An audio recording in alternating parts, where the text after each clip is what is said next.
I'm super excited about this. I don't know who in the world is going to give a crap about me and my life, but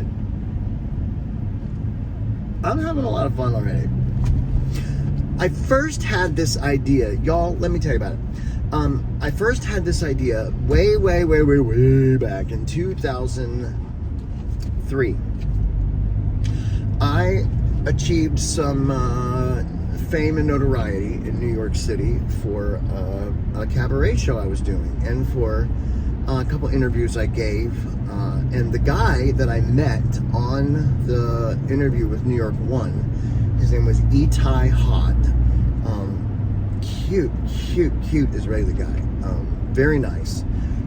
But I was interviewed, and anyway, Itai contacted me soon thereafter about wanting to do a reality series on me, and wanted me to just come in and talk about my life, kind of like I'm doing now with you.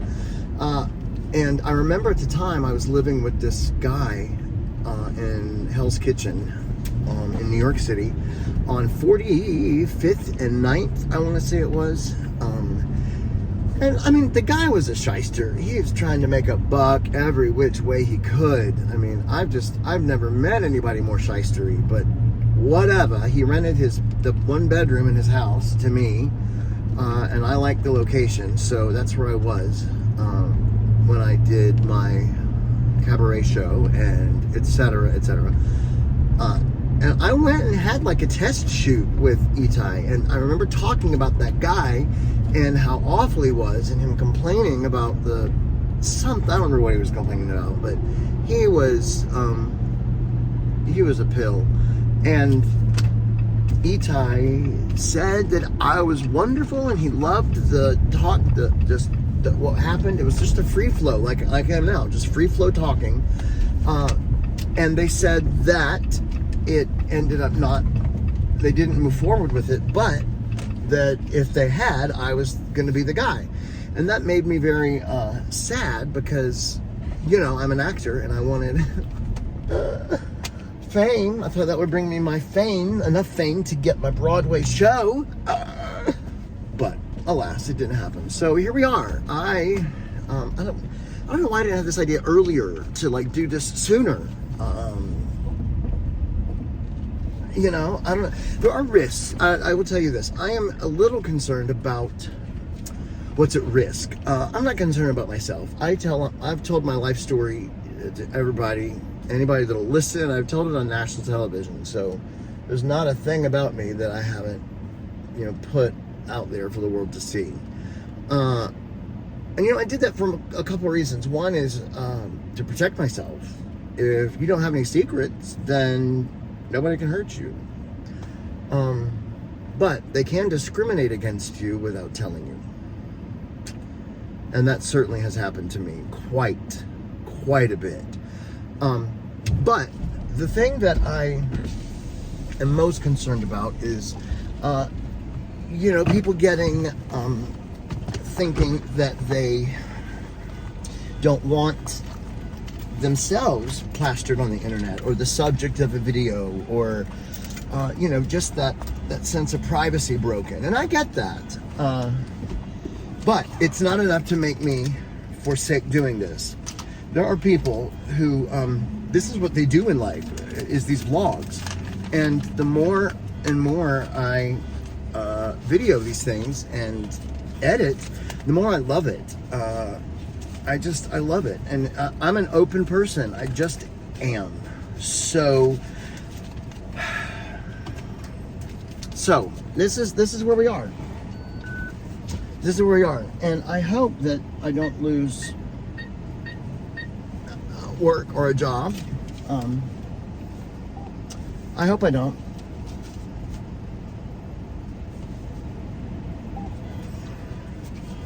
Because I do love teaching, and I do love what I do, but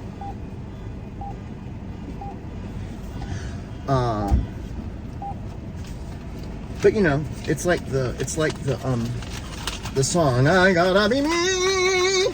I gotta be mean. I gotta be me. I gotta do me. So I am. Okay, we're gonna confirm our deposit. And it says thank you. And I say, oh, grr. Oh, grr. Alexandra Billings, in her book, This Time for Me, does a fantastic job of going over vocabulary. She explains all of the vocabulary of the drag world / trans world / gay world / gay drag trans world. And I love it. It's the best. It is the best vocabulary lesson on gay lingo that I have ever heard. And I love her explanation of okay, because when I was a teenager and dealing with coming out, I was so scared of being perceived as less than, feminine, and I had to be a certain something. I could not be seen as feminine. I couldn't be seen as just all these things, all these voices. The internalized homophobia was wild. So my best friend Bobby would say things like, he'd call me girl, Miss Dang, okay, and I would get so upset every time he called me girl. I'm like, excuse me, I have a penis. Excuse me, I have a penis. And I just didn't get it, He introduced me to RuPaul at the time, and I didn't get dragged, but I thought RuPaul was kind of cool. Now, 20 years later, RuPaul is one of my heroes, and I don't care how anybody perceives me. You can see me as feminine, you can see me, I don't care how you see me, I don't care what you think of me. What someone else thinks of me is none of my business, and I am working on that every single day. Oh,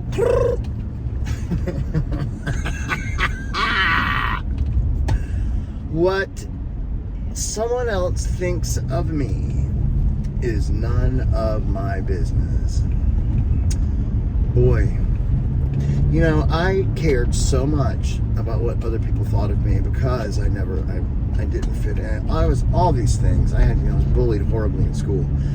But there are some people that I went to college with. Now, when I went to college, you still were supposed to stay closeted if you were gay and an actor.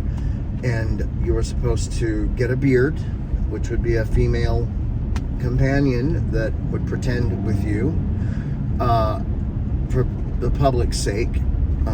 And it was crazy. You weren't allowed to talk about it. I worked in an agent's office, and I heard the agent tell this very famous actor who's gay not to tell, that as far as he was concerned, he was straight. And I was just in appalled. So when I finished acting school and went back to New York, I had that in my mind and in my head. I never really did that, but I also felt shame because of that. I felt shame that I was gay. And there are a handful of people that I went to school with who are personally responsible for changing the paradigm and changing the standard, and refused to be quiet. And one, I didn't even know he was gay in college. Zachary Quinto, I had no idea Zach was gay. But he's one of the people that came out and was open, and I was just, well, it's very clear the actors that were so good in class are the ones that were the most comfortable with themselves, because you've got to be comfortable with yourself, and you've got to know yourself before you can pretend to be somebody else. And that might sound crazy, you might not understand that, but it is the truth. It is the absolute truth. So Zach Quinto, Matt Bomer, Barrett Foa. Barrett was always out and when he hit it big, I was like, I couldn't conceive that you could be an openly gay actor and make it. So I have a list of 100 reasons why I'm not a famous actor, and they're all rooted in self-esteem. Not that being famous is the point. I always said I wanted to be a working actor. What I forgot to say is that I wanted to be a financially stable and financially successful actor. I want financial success. Although, the universe gives us exactly what we ask for. And I said, whenever I would describe myself, I would say struggling actor. I want to be a struggling actor. And I just for the first time in my life, I am realizing that I put that out there. I said that as a over and over and over as a teenager. And anytime somebody would make a joke about you want to be an actor, so you're going to wait tables, inside my soul, I said yes to that every single time. I nodded yes to it. Yes, yes, yes. Wow. Wow. Gee, God, wow. Oh my gosh. So, you're going to hear me say a lot if you follow me. And please, follow, subscribe, do all the things. I get why everybody says frequently, go ahead, like, subscribe, go ahead and do that. I get why they say that. I'm nowhere near the amount of followers that I can conceive how, all that stuff. But go ahead, like and subscribe. But you're going to hear me talk about mindset and self-esteem and how our words are so powerful.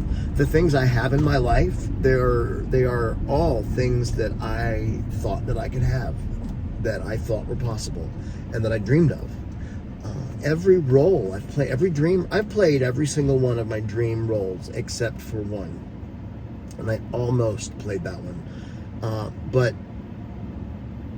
I have played all of those roles millions of times at home, folding the laundry, driving on road trips, driving back and forth from college, North Carolina, to New York City, North Carolina to Pittsburgh, North Carolina to wherever else I was. And I played the roles over and over and over. And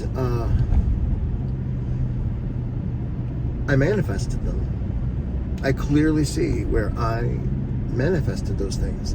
So here we are. I guess I manifested being a struggling actor. So I release and destroy my need to be struggling, and I welcome and openly celebrate my desire and ability to attract and manifest wealth. And I can't wait to get it. Actually, no.